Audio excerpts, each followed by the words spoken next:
Hello guys, welcome to my channel. My name is Imabilians. But before we proceed, I want to say thank you to everybody who has subscribed. Thank you for your support. Like this month has been a great month for me because I had a lot of subscribers, and I want to say thank you to everybody who is part of this community.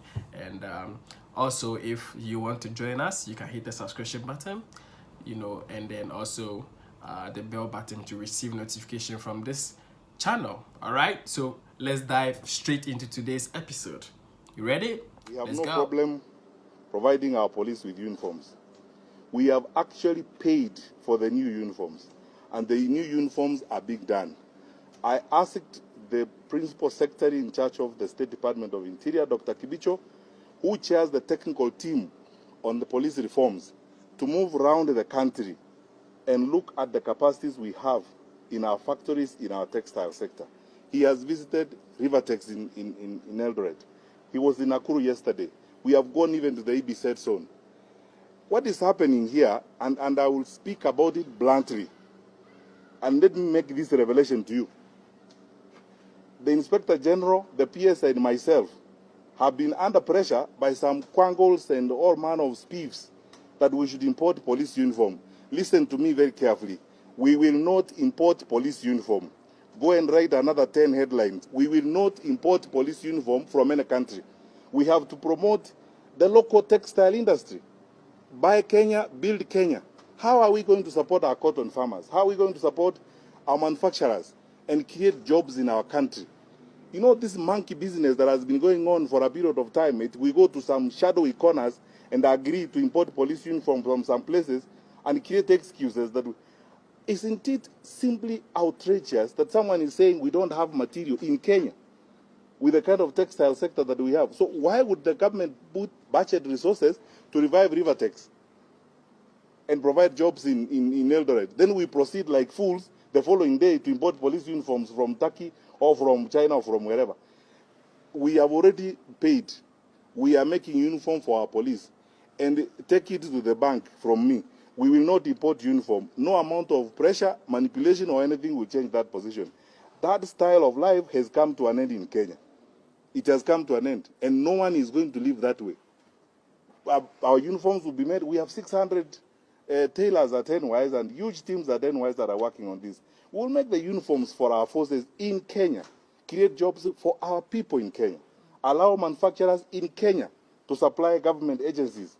Sasa wewe na wakora wako mahali mlikubaliana mtanunua uniform, utaenda uwaeleze hivi, hatutanunua uniform kutoka kwingine. It's as simple as that, and you can write as many headlines as you want. We will not change that position. Na tuwache kudanganyana hapa. Hii ujeuri must come to an end in this country. Hii sasa unaenda huko, we will not do this kind of silly things that people have done over the years and try to mess up our country. We will ensure that everything that we need, that we can get in the country, we get it here. That is how we grow our industry. That is how we support our cotton farmers. That's how we support the manufacturing sector. The private sector understands what we are doing. Our president has been firm on this and has been speaking about this. So we can't live any other way. So if you thought that the headline is going to change our mind, now you know. Don't bother. Or if you want, you can go and do another 10 headlines. But we are not. Decolonizing Africa starts with simple things. Starts with doing away with apartheid, colonial symbols, and colonial way of doing things. It must, we must, and even if it's not our generation, generations to come, we must have a language that unites Africans, like Swahili. If Swahili can be developed and it become a continental language, and then we do away with speaking to each other in English, because that's what colonizers did. Divided us, made sure that we don't have a common language to communicate amongst ourselves, and then we use their language to communicate so that they can hear everything we say. So we need to do away with that if we want Africa, which will be an equal competitor with the West and America. So it is through small things that we will realize a total freedom of Africa, not only South Africa. I was very worried with those judges in Zimbabwe. Even our judges here, they wear those green things. I don't know what do these things represent. What is that? What symbol is that? Does it mean when you're wearing this thing, you can only think when you're wearing a wig that looks like the hair of white people? You're actually wearing white braids. The reason you think properly is that wig, according to colonialism.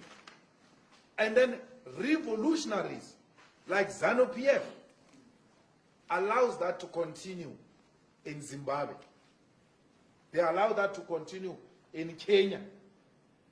Well, Kenya, of course, is something different. I don't think there is a total independence there. America has got a huge interest in that affair, in that arrangement of Kenya.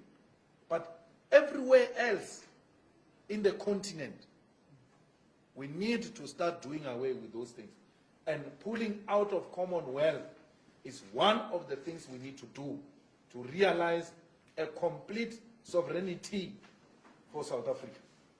We must not be scared to say that. We must be hated.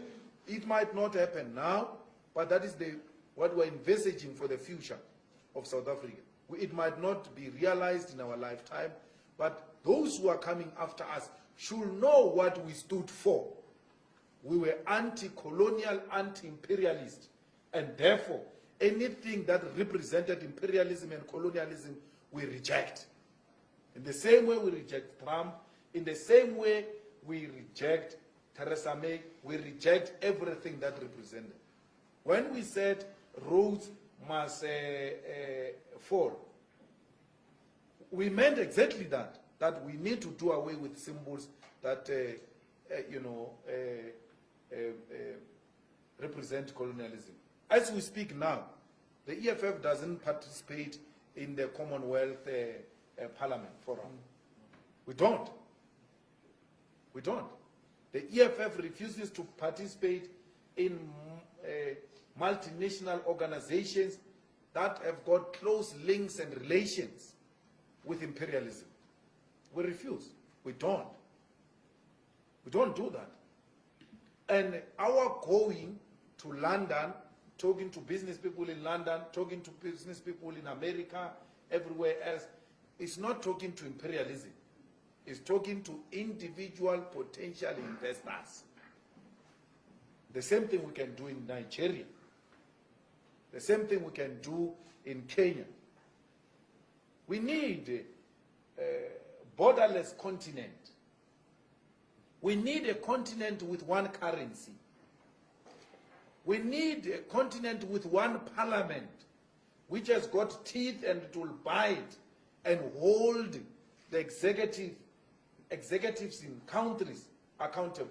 And ultimately, we need one African president. We need United States of Africa. We supported and we continue to support those ideals of brother leader Gaddafi. We are following in the footsteps of those leaders. We are not saying they were perfect, some of them, but there are a lot of teachings that come from our leaders in the continent which we can follow because we think they will unite us. This thing was a one thing called Africa. This was one thing. It was divided by colonizers. These borders are artificial borders imposed on us by colonizers. Why do you want to behave like you are owning colonizers' properties? These borders are colonizers' properties, they are not ours. Let us go back to African unity.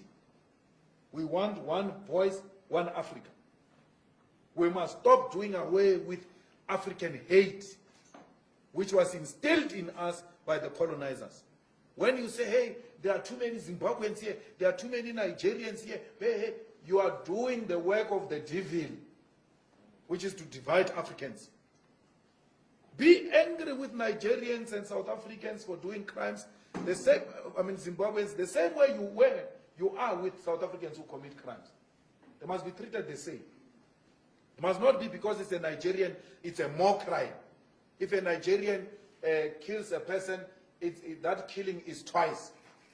As if the murder by South African is lesser than a Nigerian murder. It's wrong. Crime is crime. Let's deal with it as crime. When it is a white person in South Africa, undocumented, he's called an investor.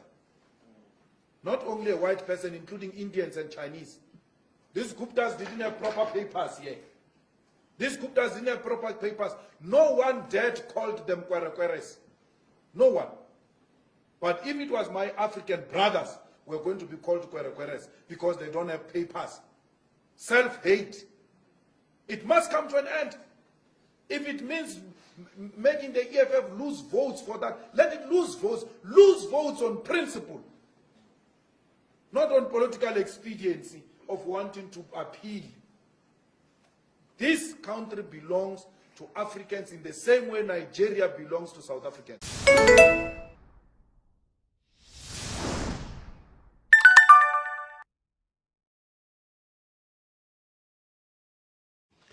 Work permits for foreigners are supposed to be given for work which no Kenyan can do. When a fellow Chinese who cannot speak English is manning a gate and Kenyans are looking for jobs, what are you talking about, you fellows? Let's get to the bottom of this matter quickly. Lastly, can we afford 1 million shillings a day? What are you saying? These people are like, this thing is going to become like the port of Sierra Leone and Sri Lanka. We are going to sell our national treasure to these people. 66% of our debt, and is growing, is to the Chinese. If you don't wake up and smell coffee, senators, and Kasakaja, I thank you for bringing this up. This is going to be something. They have given me problems. Senator was telling me about Imali Primary School. They split a school into two. The railway line is in the middle. The school is destroyed. They've refused to repair it. When they go to Makueni, when we complain, they go and bribe the teachers, give them 200,000, 300,000. We have a crisis. Sultan Ahmud had a flood recently. Why? Because of the standard gauge railway. That's the first time we had a flood there. They've blocked all culverts because of raising the railway. Let's get to the bottom of this matter, or history is going to judge us so harshly when we begin paying and selling our country to the Chinese, when we give them the port of Mombasa, Jomo Kenyatta International Airport, and part of Kenya, which we will give to the Chinese. I call it the road to Shanghai. Thank you. There are three things that we need to consider. First, we need to consider what is the Chinese plan. The Chinese are building a new Silk Road. Okay, this Silk Road is both in terms of road, it's rail, and it's ports across Africa, Europe, and Asia. Why are they doing this? Because they want to be the center of commerce. That is their idea. And this idea has to be understood with the mind of a Shylock. If you go to a Shylock and he determines you do not have money to pay him back, and he tells you, give me your title deed, I will give you 5,000 shillings, and your title deed is worth 500,000, he is very sure that you will default and he will get the land. Therefore, the Chinese mentality in loaning countries that can hardly afford to pay them back the money to build this infrastructure is they are willing to lose the money to gain the infrastructure. That is the Chinese mindset. The mindset of African countries, and I hope Kenya is an exception, though the signs tell me they are not, is that any money is good money from whoever. And therefore, what we have done is, in the need to expedite our infrastructure and expedite the process of our development, we've taken on more than we can chew. The third mindset is now specific to the SGR. Is it a viable project? There are two ways to look at infrastructure. You can look at infrastructure that pays for itself in terms of the other parts of the economy. Public transport in much of the world is subsidized by the government. So what the government of Kenya is doing is not exceptional. The question we have to ask is there enough business generated and jobs generated out of the SGR to justify its existence? And that might not be be justifiable. Now it may be justifiable in 10, 13 years, but we have to prove that the year-on-year growth of the transportation of goods. You are asking people not to sell. You are asking transport to not to take the number of passengers they are usually taking. If they don't do that, what are you going to do? A shopkeeper who is closing his or her small shop, where he or she gains her livelihood, for 90 days, how is he or she going to survive? You are not telling me how that person is going to live. And yet you want to convince me to say yes, 90 days. And even 45 days, I don't agree with. 45 days, 1 month, 15 days, 1.5 months. Can you imagine a family person who struggles to make ends meet by selling this or that, and you ask that person to stop that, and you expect that person to be able to prevent himself or herself from this virus? What means does he or she have to do that? To eat is fundamental. You know, you raised a very important point. Kwame Nkrumah was very keen on building what he called the United States of Africa, which Gaddafi was also talking about. There was a big debate in 1963 at the OAU formation between Nyerere and Kwame Nkrumah. Kwame Nkrumah was saying, ladies and gentlemen, let us not get too comfortable in our little states. Let's quickly move to the United States of Africa, because when you become too comfortable in your nation state, you don't want to relinquish your position as president. Nyerere was saying, no, let's do it brick by brick. We move slowly, gradually to integration. We build a SADC type institution, we build ECOWAS, we build Maghreb, and then eventually we have the United States of Africa through gradualism. But that was a problem, because that's what they decided to do. Kwame lost in that debate. And so they went the route of gradualism. Now, here's the problem. When we are successful as the African Union, when you have the United States of Africa, there will be one president in the whole continent. Now, tell those African leaders.